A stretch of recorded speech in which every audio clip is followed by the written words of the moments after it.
Blessed be and welcome. Happy Yule, everybody.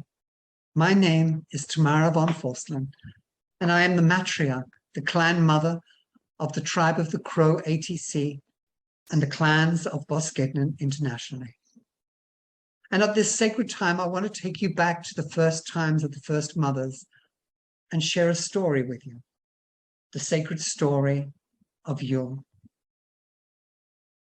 Once upon a time, long, long ago, before the time of the Industrial Revolution that changed the living earth, there lived a beautiful maiden who lived on a magical island of blue and green. She had many friends on this sacred island, fairies, rabbits, deer, wolves, birds, and even flowers and trees were her friends. But she was the only one of her kind, different from all the rest.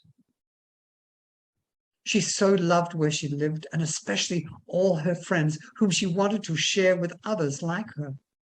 But there was none. She was so alone that she felt that her body started to change. And so she began to give birth unto herself. Every month when the moon was hiding in the shadows, she gave birth. The first of these 6 moons, she gave birth to all the daughters with brown skin and deep brown eyes. And for the last 6 moons of the year, she gave birth to fair-skinned daughters with fair hair and fair eyes. But on the 7th moon of every year, the first mother, the original goddess, gave birth to a magic oak tree, a guardian, a sentinel, and a protector. And as the years passed by, she gave birth to many daughters and a great deal of oak trees where they created a sacred grove. The daughters were always happy and played many games, and they sang and danced all with the animals.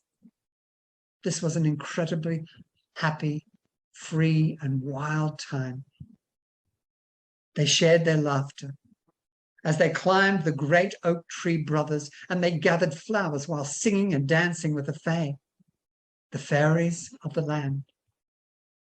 One day, in spring, the firstborn daughter of the first mother gave birth to herself.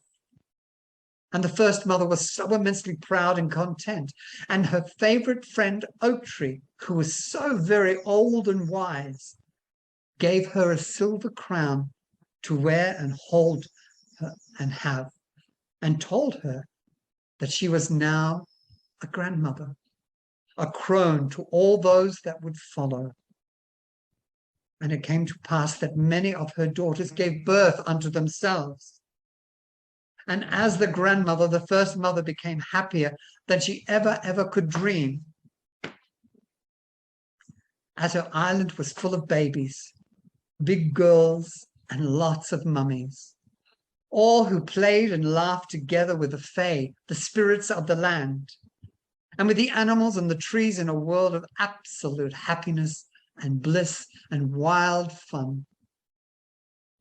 But one dark winter night, when the moon was hiding, one of the daughters gave birth to a baby that was very different from anything else that they had ever known.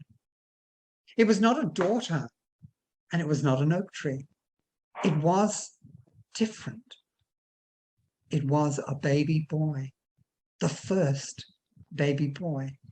Yes, this night was the darkest and coldest night they had ever known. And it was the longest night of the year. And all the daughters and all the fae and all the animals were snuggled up together to keep warm and cozy. But they had never felt a cold like this before. And they did not know what else to do. They just could not get warm.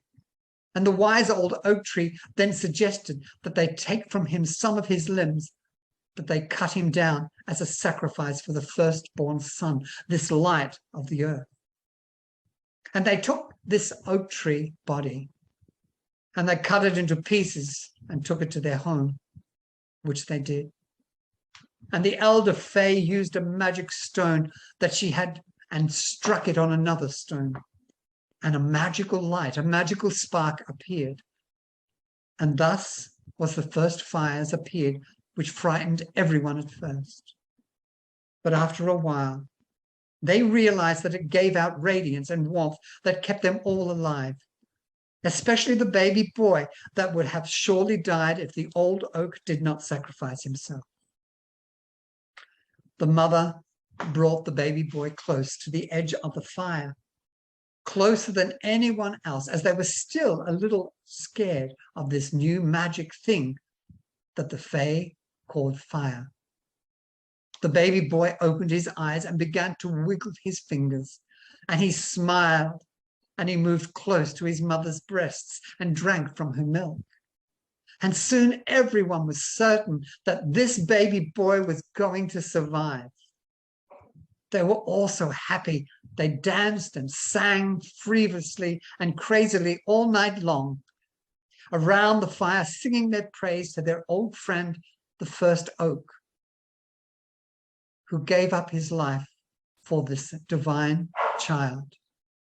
They kept giving gifts of the old oak to the fire, and the baby boy grew up strong and happy because of the sacrifice that this old oak gave. He had many sons of his own and taught them all how to plant acorns on the 7th dark moon of the year, so that there would always be many, many oak trees. The Fae and the oak trees made a shining necklace of acorns, 40 in number, which was the sacred number of the human gestation in weeks.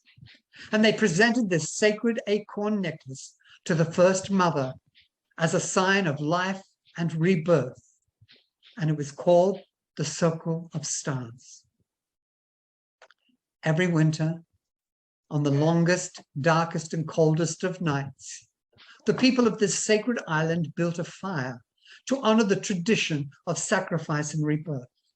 They brought in a special tree and honored it with placing on it shiny ornaments and glittery fairy dust to help bring back the light of the sun.